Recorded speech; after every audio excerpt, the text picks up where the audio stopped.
Melanie, I'll boil it down to a very simple answer of having the data and having the right people present with a program element has allowed us to be so successful in driving standardization.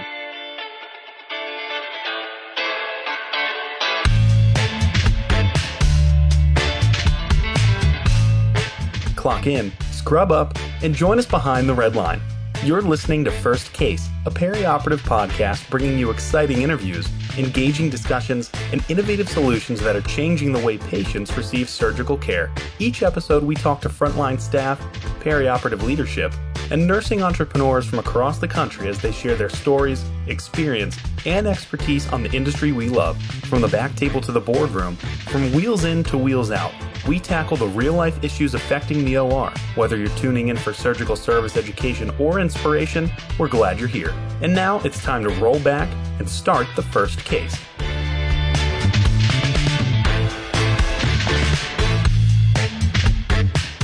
On this vendor spotlight here on First Case, we have episode number 4, Melanie. It's an entire 4-part series with Cardinal Health Presource. We've had a number of engaging interviews over the last year that have been released. And now we have somebody that I'm very familiar with and have worked with a few times, including as a guest on our sister podcast, Power Supply for the Healthcare Supply Chain, Randy Subramany. He is the Director of Supply Chain at New York Presbyterian. And I got to tell you, nobody is more passionate than Randy, and you're going to hear it today. And you're also going to hear how collaborative he is and just a success story around how they did some really transformational things around creating efficiencies in the operating room and procedural areas, Melanie. He really does a good job in this conversation of helping us see how standardization really does come back to that clinician experience and affect patient care, and being able to, as you said, hear his passion coming through the conversation to really show us the benefits and how much better it can be than maybe what we're experiencing in our own operating rooms and facilities. There's a lot to glean from this conversation and a lot that we can learn to put into practice wherever facility we may find ourselves in. All right, everyone, stay with us. Randy Subramany, Director of Supply Chain at New York Presbyterian, is up next to talk about his collaboration with Aaron Mikatansky and Chris Rapone from Cardinal Health Presource. You're going to want to stick around. This is a great episode.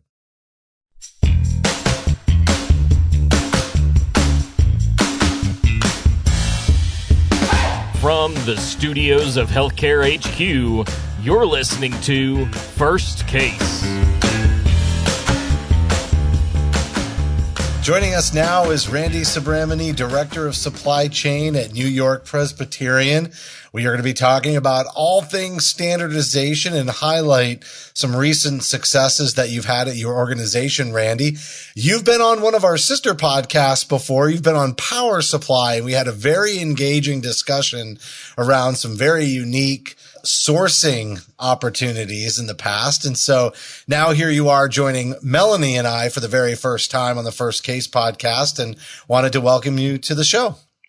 Justin, Melanie, glad to be back. The listeners, I'm sure, are glad to be dialed in as well. And for those who didn't realize, on the Power Supply podcast, I foreshadowed this a little bit by talking about the discharge kit that we activated. So, but nonetheless, extremely excited to be here to talk about a topic that's near and dear to myself and all supply chain leaders. Well, why don't you start by giving everybody background on your experience? I've had the pleasure of working with you in several different capacities.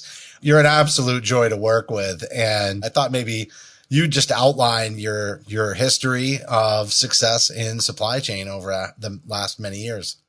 Justin, yes, of course. I serve as the Director of Supply Chain at the Weill Cornell Medical Center within New York Presbyterian.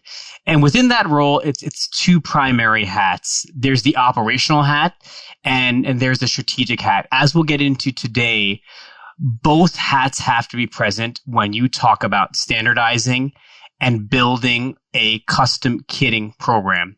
There's so many layers that go into it. And the relationship that we have built with Cardinal Health has been instrumental to our success towards driving optimal patient outcomes as well as the highest levels of satisfaction with our clinicians. Well, you talked about that satisfaction with the clinicians, and you are not the first guest on the First Case podcast with a supply chain background.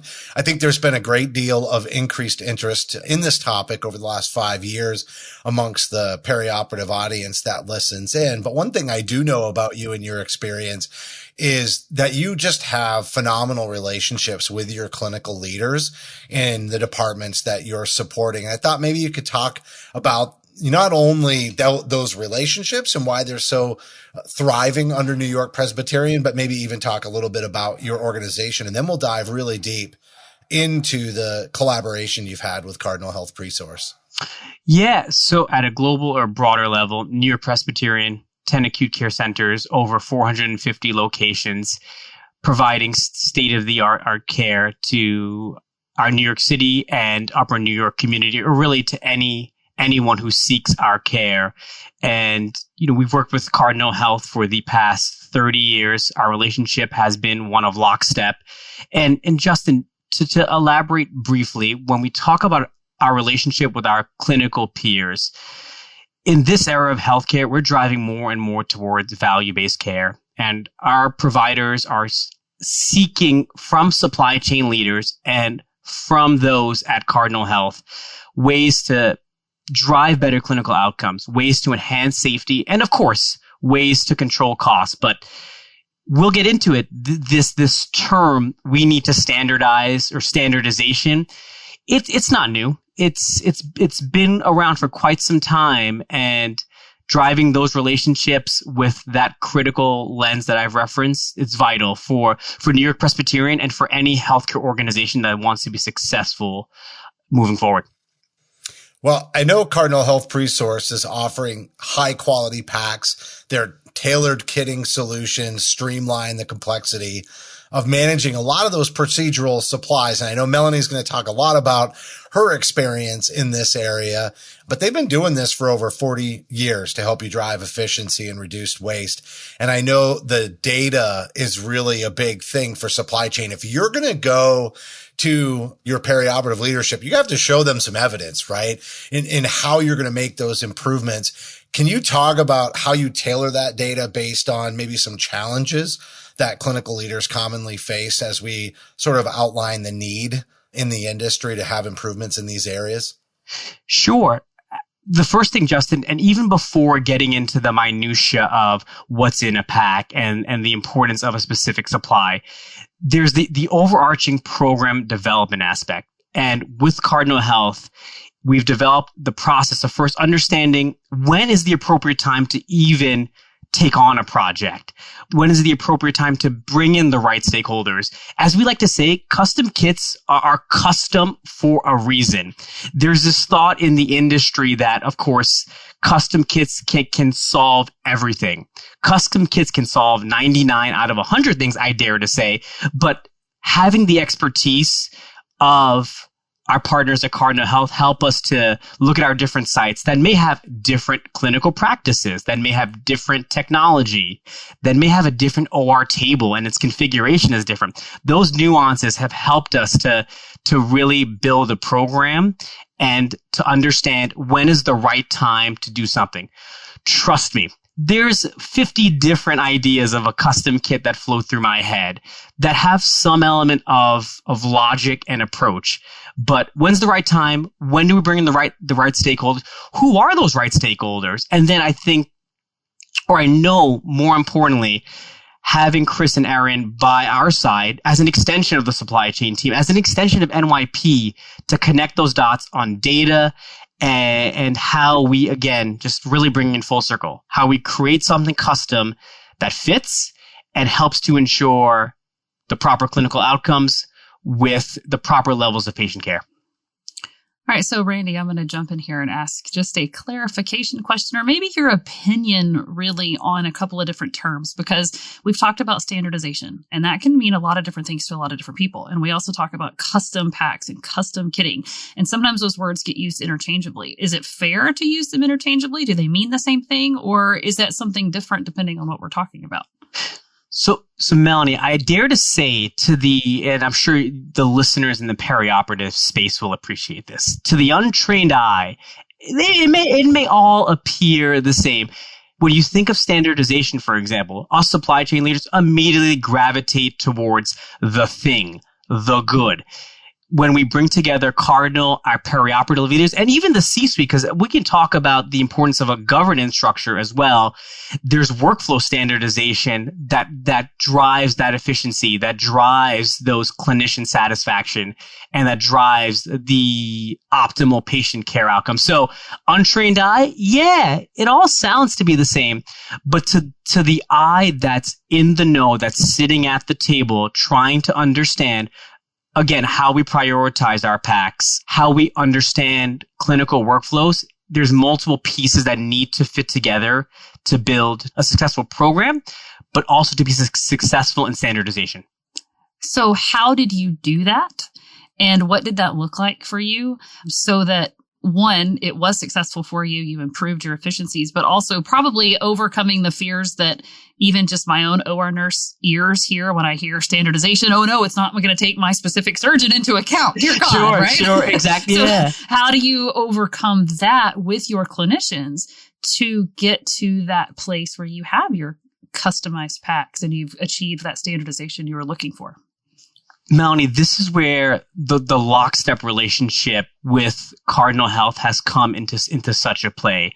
If we wanted to get slightly into the process weeds, of course, it all starts with an element of reviewing your packs, understanding, Melanie, I'm sure you'll appreciate this, understanding clinical workflows, whether, Melanie, you're in an OR and you continue to pick the same supply 35 times per day for a cysto case or for a C-section that's occurring.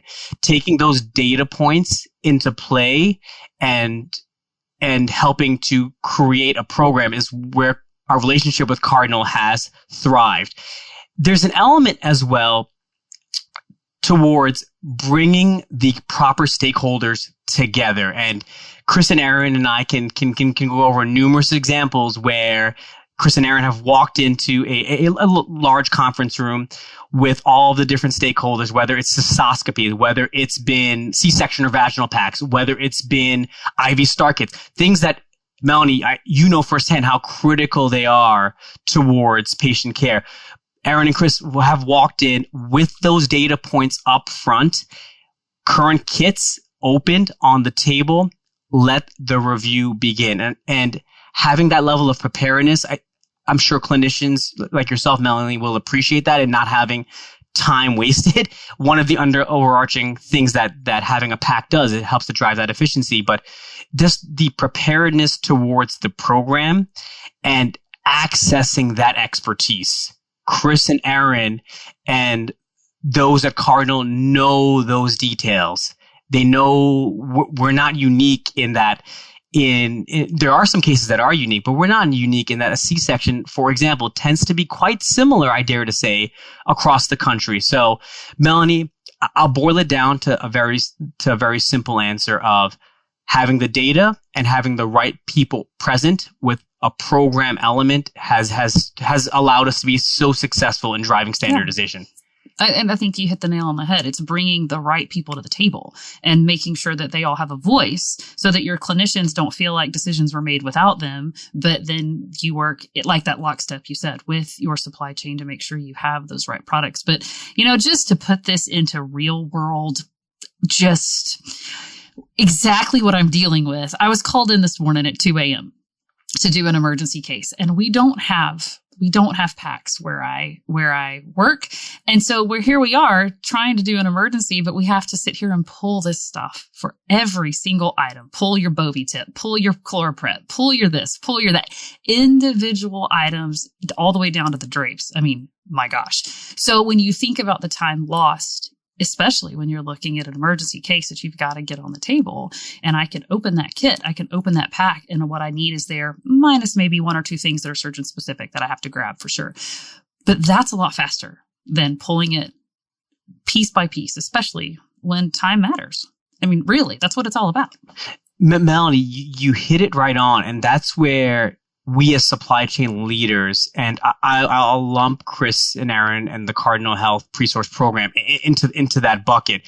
It's where that strategy is pivotal towards driving cultural change. Because what you've identified is, I dare to say, one of the key pillars towards the ultimate goal of all this effort.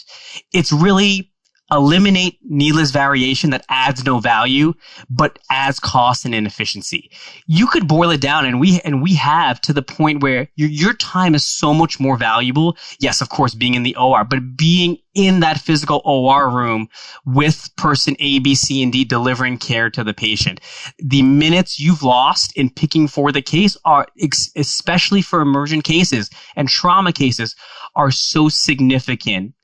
In the end, earlier I mentioned standardization, not an uncommon term, but take it, Melanie, to the spirit of one of your earlier questions. Take it at its important value of understanding product standardization and workforce standardization. What does it ultimately build? It builds a culture that prioritizes the clinician experience, and it builds a culture that values patient outcomes. And to me, that's where leveraging the relationship of the Cardinal Health team, and I'll be slightly repetitive, but Chris and Aaron have been our left and right hand for so many countless initiatives. Sometimes, we would joke about they spend more time with me than they maybe do with their own respective families, but that's just the value of such a program. It's very valuable. I don't think you can put a price tag on it, really. Well, Melanie, it's just to your point. You just were in this kind of situation where every minute counts, and you were spending a lot of minutes not getting right to the patient care that was needed. And, it's one thing when everything goes the way it's planned for the day that maybe you can pull that off. But how many times, especially in this world environment, does everything go as planned, a day or two ahead of time? I feel like, you got to call the audible on a pretty regular basis. Oh, absolutely. I think it's the name of the game. Be flexible and just be ready to pivot and go. And so when you have to overuse another phrase, right? Turn on a dime, right? And you got to do something. I need to be able to pull stuff off the shelf and go and do the actual thing that's important, and that's take care of my patient. So all of this, I think, plays into allowing us to provide the patient care that that's what we really want to be doing. So Randy, I think you've done a really nice job of talking about how the Cardinal team has really collaborated with you to help design these custom kits. But I think one of the things that I mentioned earlier was around the data. And I'd like to highlight that strength in terms of helping you do that, because like you said, you've got so many different kitting ideas in your mind, but then how do you figure out where to focus, how to have the biggest impact? Like, how are you drilling that down so you're not throwing 1,000 different things at your clinical leaders to see exactly what might work for them or not, and coming a little bit more prepared? Because it's not just about creating efficiencies in sort of the procedural day-to-day. It's also, how do you approach this from an efficient manner that's respectful of the time? To Melanie's point, she wants to be delivering the care, not figuring out what supplies to be using to do so, or how to package them up in a certain way. Justin, in the world of standardization and the program elements we've discussed, understanding to your question, opportunities that may be low-hanging fruit versus more complex fruit is a starting point that we embarked upon. So I referenced before that we had an example. We had at one point 6 different kits for the same cystoscopy case, converted to 1. We had 5 different kits for the same vaginal case, converted to 1. 6 for C-section, converted to 1. Numerous different central line dressing kits, converted to 1 adult and 1 pediatric. Those opportunities, and that's where the clinical feedback and the feedback from our relationships with Chris and Aaron at Cardinal Health have been great. The Cardinal Presource program, and to use an example that hits home, it blends this language of talking clinical and talking supply chain. I think Melanie will know most of what I mean, that there is some nuance in the different nomenclatures that a supply chain professional would use and that a clinical professional such as Melanie would use. But targeting the low-hanging fruit and those opportunities and creating that culture that I previously referenced is the great starting point. Of course, and when I say standardization is a cautionary tale, when you get into the IR spaces, the cath lab, the EPs, the cardiology cases, that's where it gets nuanced. And that's where an element of physician workflow really comes into play. And that's where more time needs to be spent. And that's where the cautionary tale of standardizing may not always fit. There's this notion of, in these complex areas, skinnying down or reducing a kit where you may have X number of supplies and then you move to X minus 5 for more complex cases. Lo and behold, folks don't realize that's where what Melanie described is bound to happen, where you remove supplies. And of course, I'm not advocating for a kit having every single supply a case would need. There's always going to be a level of nuance, but skinning down and reducing will lead to Melanie spending more time picking than the original state where Melanie would have more time in the OR. So, Justin, it's working with Cardinal, working with our clinical stakeholders to understand first to us the low-hanging fruit, and then ascending in terms of level of complexity and seeing where there are those standardization opportunities.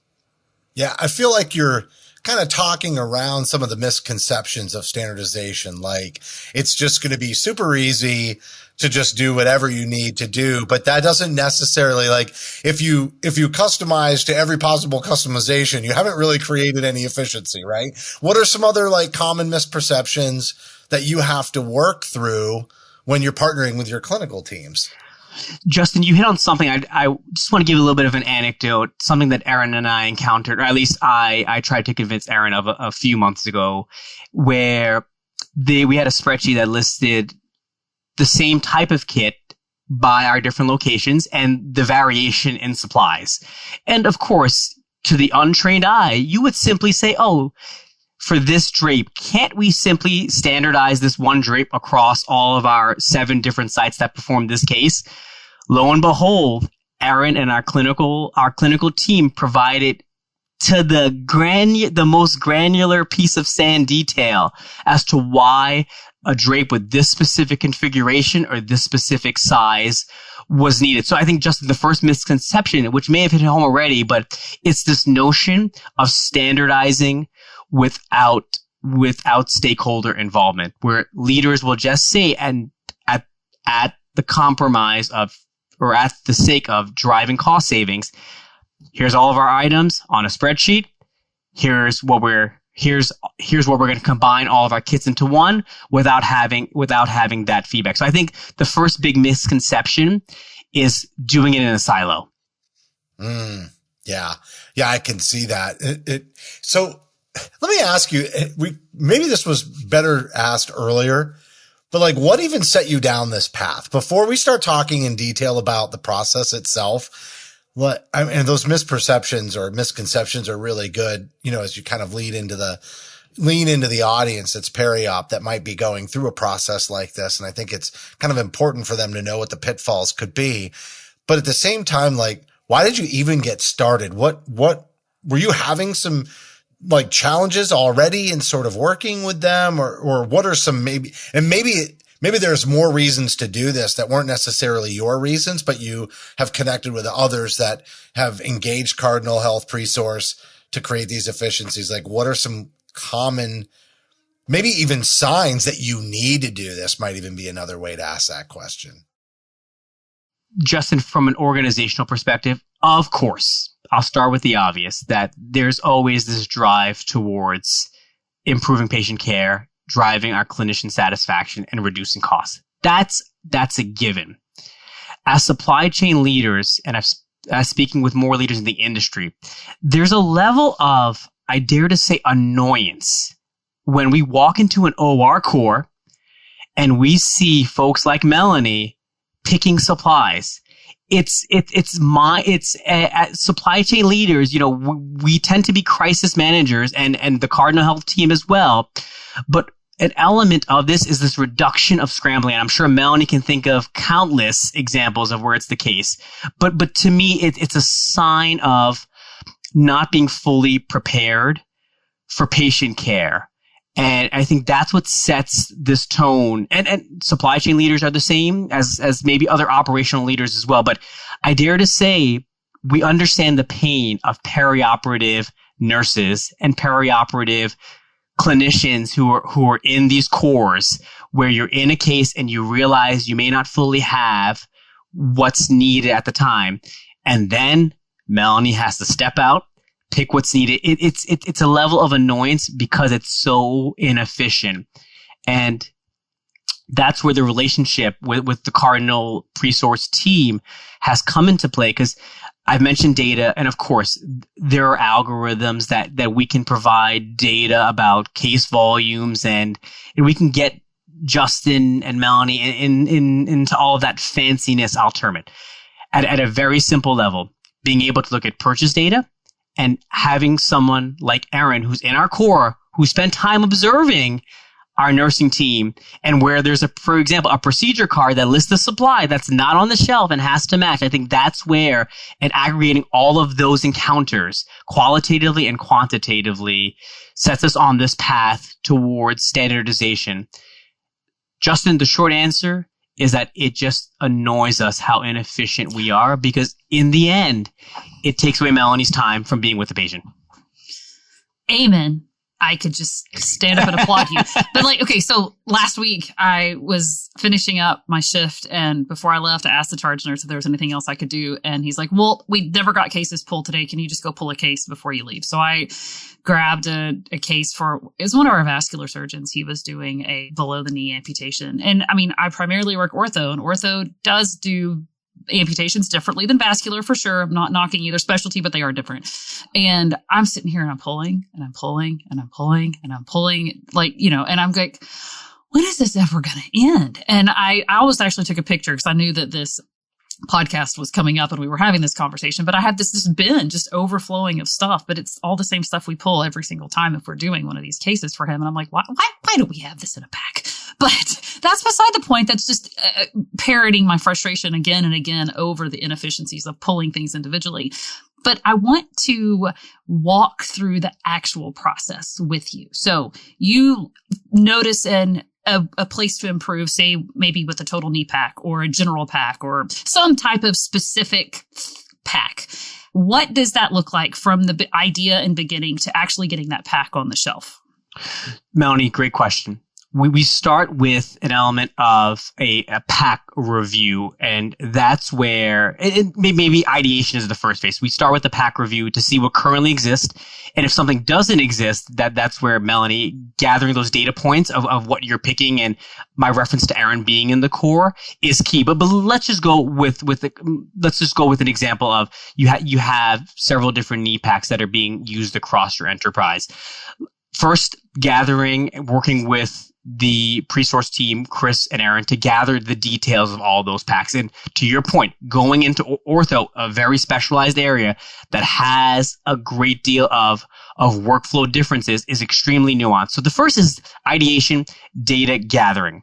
From there, that's where the experts at Cardinal come in to analyze our pack componentry, and the proposals begin to become generated. Of course, as part of that proposal phase, and this is where Chris and Erin know to share some initial insight with me at first.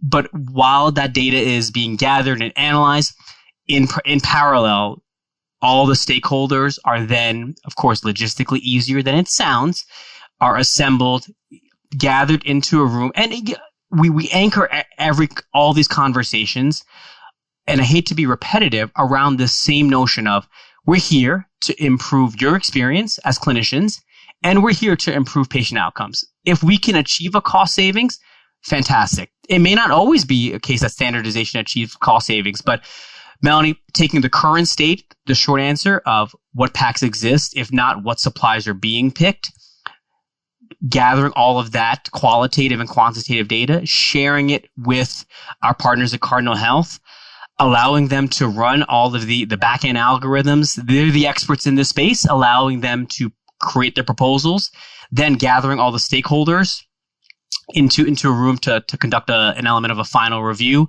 And of course, then there's an element of kitting that can take, depending on the pack, a few weeks to a few months. And then having the proper packs loaded into our ERP. There's a lot of supply chain jargon I can continue on with, but at a summary level, Melanie, that's the steps. And I don't want to overcomplicate it, because frankly, that's how simple it is. But it's helpful to understand the process and to see all of the communication that's involved, because I know from a clinician point of view, we are often terrified of change and terrified of maybe feeling like there's a loss of control because now I didn't pick it all. What if it's not all there? And so understanding, right? Yeah. And Melanie, to add on, understanding and where our relationship with Cardinal has been so successful is we understand what our peer, although I dare to say that NYP is the best hospital in the country and we do this very, very well, we can understand with Cardinal's expertise what other academic institutions are doing. And Melanie, I would argue to you that as a clinician, knowing that my peers at Hospital A, at Hospital B, at Hospital C, they all have the same knee pack or they all have the same cystoscopy pack, it's helpful in providing that reassurance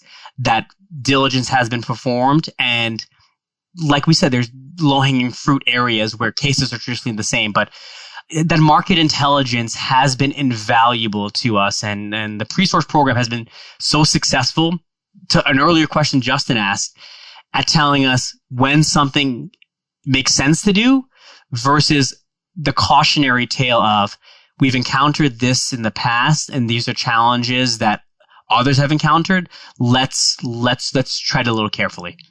No, that makes perfect sense. So then you get the pack on the shelf. You've gotten it reviewed. Everybody's said, okay, this is great. They've blessed it. We're going to start using it. What does the follow-up process look like then for those packs once they're in use to make sure that they're still meeting the needs of the clinicians? It's the right thought process as part of our program first. It's the element of build, maintain, and follow up. And it's been truthfully, and even our program has dozens and hundreds of packs across 10 different acute care centers. It's fundamentally been nothing more difficult than Erin, Chris, and their team following up with that champion or that stakeholder of the pack within the service line. And of course, that can be at the physician level. That could be at the nurse, at the director of nursing level. So many different, at the supply chain level, because of course we hear feedback as well. It's been no more complicated than obtaining stakeholder feedback. But tracking that data and aggregating the information of the feedback, because there have been circumstances where we've talked about conducting a swap after a kit has gone live because there's been a change in the patient demographic or there's been a change in the chair of the department. Those nuances, and that's where the relationship again with Chris and Erin have been vital to us to build a custom program that meets the needs of clinicians like yourself. Yeah. No, I think that's really helps people see that their voice is still heard after. It's not like the pack is done, we put it on the shelf, you're done, it's never going to change. And yes. To know that you have a voice and you can have input in that change. I know that I was team leader for orthopedics at the last facility I was at. So we had campuses and we had places and, we had packs going all over the place. But we had one pack that was very specific to one foot and ankle surgeon. And then our other foot and ankle surgeons would open it and they'd throw away half the stuff. And I was in the room one day, I'm like, why are we doing this? Like, this doesn't make sense. And I was able to take it to our reps and to supply chain and be like, this makes no sense. But I was heard, and we actually changed our pack to make it more across the board so that we reduced waste. And reducing waste is just as important as improving our efficiencies and being able to get to patient care. Melanie, there is a large element of sustainability that plays such a significant part that you hit on. And I don't think we have enough time to get into that realm, but we joke that, especially and I'm sure you'll appreciate this as a perioperative clinician, we joke that if things are going well, you may not hear so much, but the moment there's an element of opportunity to improve or something, there's a sense that something seems wrong, our perioperative team will let us know. And I think to your point, that level of respect for the program and respect for the clinician who's in that room with that patient, it's being able to feel heard is one thing, but I think the empathy that comes into play in a program like this, it's also not one that's fully recognized. I dare to say, an element of standardization. It's the standardization of communication as well. We need you, Melanie, to let us know when we can be proactive. There's always going to be an element of reactivity to this. Well, Randy, you've done a really nice job of outlining the value here. I just have maybe a couple of more detailed questions before we wrap up. I mean, the whole time I just heard all about the collaboration and this continuous consultative approach that the team from Cardinal Health Presource has taken with you. I mean, you've done a nice job of highlighting, how important their involvement has been in the success of this program. But I'd also like to hear you talk maybe in more detail around some of the standardization tools, some of the things that they brought up, or maybe just talk about how they all fit together. Cause I think you might have referenced a few along the way here, but baselining procedural costs, scorecarding, they have Pack Manager, and then Kit Market Intelligence. Those are several different tools that I think they've brought to the table. And I know that some of that probably would sound very familiar to somebody in supply chain. But again, with the perioperative audience, if you could talk a little bit about that and reference it specifically around, kind of the success of the program, that would be great. Justin, yes, of course. And connecting some of your previous questions to the anecdotes that Melanie shared, and of course, baselining procedure costs, that just outlines, and the beauty of the program is what it sounds like is exactly what it is. It's not trying to be something it's not. So, of course, baselining procedural costs, it's understanding what your current procedural cost is by, for example, reviewing what Melanie outlined as she picked X number of supplies, and these were the supplies, and this is their unique cost that Melanie's facility or any facility would pay. Of course, scorecarding is, as you continue to build a program, continuing to track how the PAC development is influencing the goals of the program, whether from a cost perspective, whether from an experience perspective. PAC Manager, one of my favorite tools that thankfully Aaron provided me with access to a year or so ago, allowing you one portal. You go in, you can see every single kit, every single component, an element of what's in the kit, what may be on a back order as the future state approaches. So the kit is being produced either with a substitute, or it's something that, and it's inevitable in the supply chain industry where disruptions will happen, whether it's due to a hurricane or a production issue, but having that information up front so we can prepare for care. And as a supply chain leader, we can prepare to, for example, stock a bin with the missing bulb syringe right next to the kit. So Melanie grabs or procures a kit and procures the bulb syringe and can go into the room with that. And I referenced the market intelligence and having an understanding. And I'll pause here, Justin, because I can go on for 20 more minutes on this program, but having an understanding of what our peers are doing, it's extremely helpful as well. Understanding or having an element of access to what a kit for an orthopedic case or a cystoscopy case contains, it creates, to Melanie's earlier point, that security with the clinical team and the supply chain team that we're thinking about the right supplies, which supplier to buy it from, because a bulb syringe can come from 4 different suppliers, as many may not know, and there may not be a fundamental difference. So that's where cost may play the driving factor.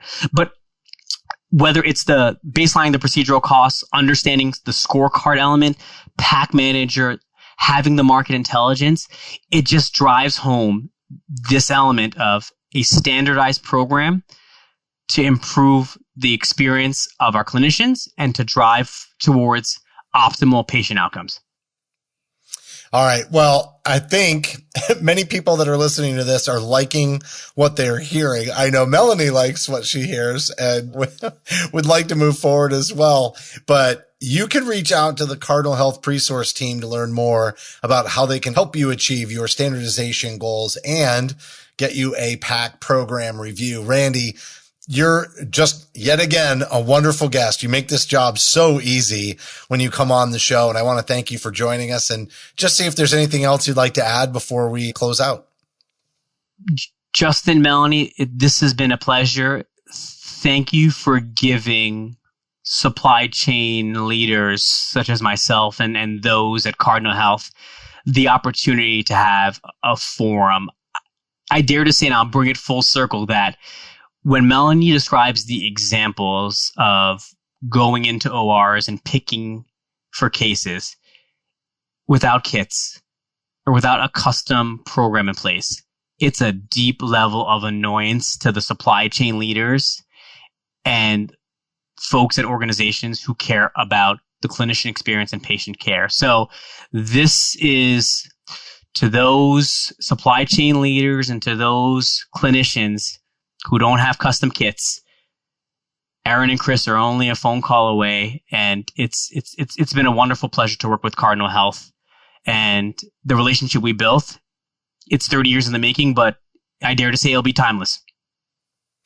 Well, Randy, thanks so much for coming on. I can definitely hear that you're accountable for making the clinician's experience easier, more efficient, and spending more time with their patients. I hear that loud and clear. And you know how to leverage those that are a resource to you. And you've done a really nice job in this collaboration with the Cardinal Health Presource team. So you're the fourth, or this was the fourth in a 4-part podcast series, and you really helped close it out nicely.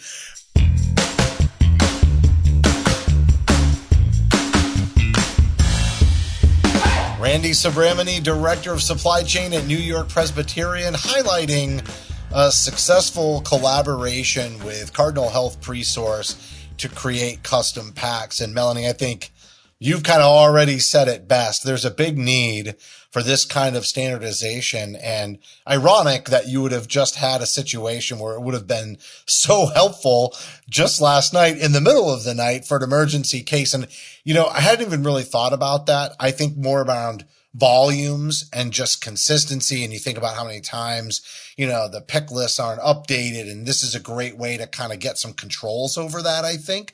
But never thought about it in the context of an emergency and just how much time could be spent just trying to prepare for the case when clearly somebody needs to get in and ready to go for surgery as soon as possible. And what a great way to make sure that happens fast. Oh, absolutely. It's very convenient, I guess, that I had this very timely example and experience last night as we prepared for this conversation today. But also just in the grand scheme of things, well, I'm jealous for one, because I know how much time I waste and I know how much time is spent pulling cases with individual items off the shelf every single day for multiple cases. And I know I can see the time spent. And I've worked in places where we did have this customization and standardization, and I know how fast it can be. And I know how much quicker we can get back to doing the things we actually want to be doing, because I don't know too many people who really like pulling cases.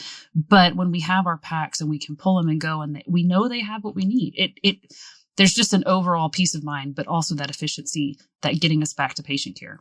It's a lot of benefit to it. Yeah. All right. Well, if you like what you heard on this podcast, you should reach out to Cardinal Health Presource so you can learn more about how they can help you with your standardization goals and give you a PAC program review. They've obviously got a lot of data at their disposal and a lot of tools to help make this an efficient process so you can have more efficient processes within your organization. And on behalf of Melanie and myself, thank you everybody for listening to this Vendor Spotlight on First Case.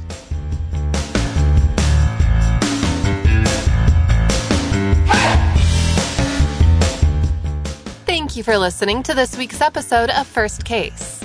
As a reminder, you can help support us by subscribing to First Case on your favorite podcast app or by downloading the smartphone app on iPhone or Android. Simply search for First Case in the App Store or Google Play.